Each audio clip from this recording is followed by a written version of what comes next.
I hate to be the bearer of bad news, but the truth is, multifamily apartments, they're headed towards a nightmare. And today I'm going to share with you, again, another solution of what you can do to get out of this mess.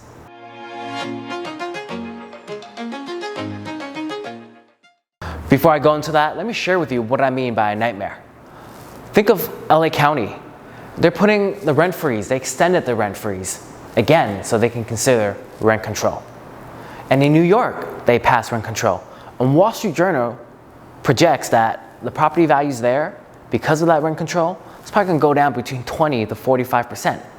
That is terrible, isn't it? If you look at Culver City, they're proposing a rent freeze so they can consider rent control. Then there's Pasadena. There's proponents trying to get another ballot on there to vote on rent control again. Then there's what's going on in the California legislature.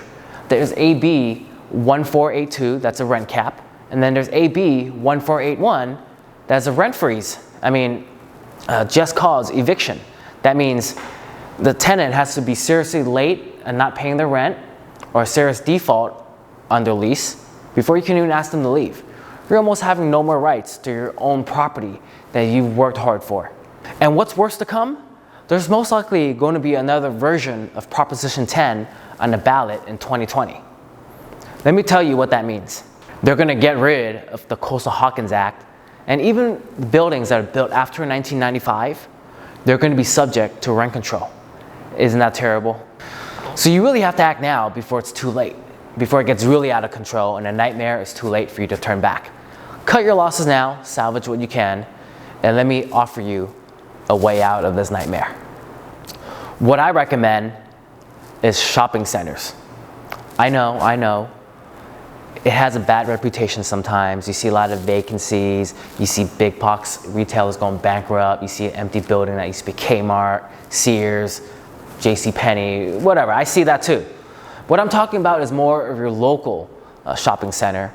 And most businesses, they're not looking for the large 40,000 square feet retail space anymore. I'm talking about those small little strip centers where the community goes to.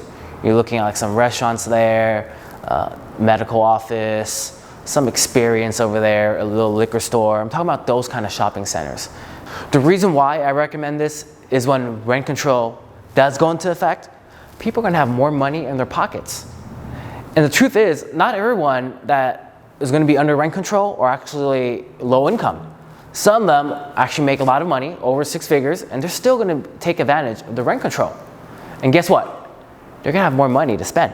And when they have more money, they're going to spend more around where they're at. So that's why I say shopping centers are a great tool to get out of that nightmare of multifamily. And with these shopping centers, you're not going to be stuck with rent control type of restrictions. You're not going to have a rent cap.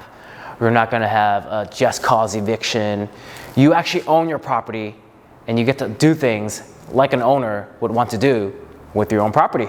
And the great thing about these shopping centers is with smaller spaces, it allows for more entrepreneurship in the community, right? They're not going to be able to afford that 40,000 square feet space, but they could definitely afford that 2,000, 3,000 square feet space.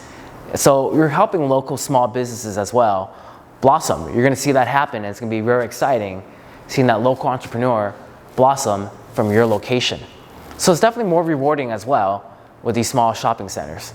I'm going to leave you with one tip before we end things here, and that is you want at least 30,000 people within a 1 mile radius, because that retail is going to be really density driven. So you definitely don't want a retail shopping center in the middle of the desert and no one around. So definitely look for at least 30,000 people within 1 mile. You could definitely find a lot more than that in many metropolitan areas. But that's just a word of advice in case you're looking out somewhere in the Midwest and there's no one around. Anyway, reach out to me and we can talk more about how we can get you out of the nightmare of multifamily.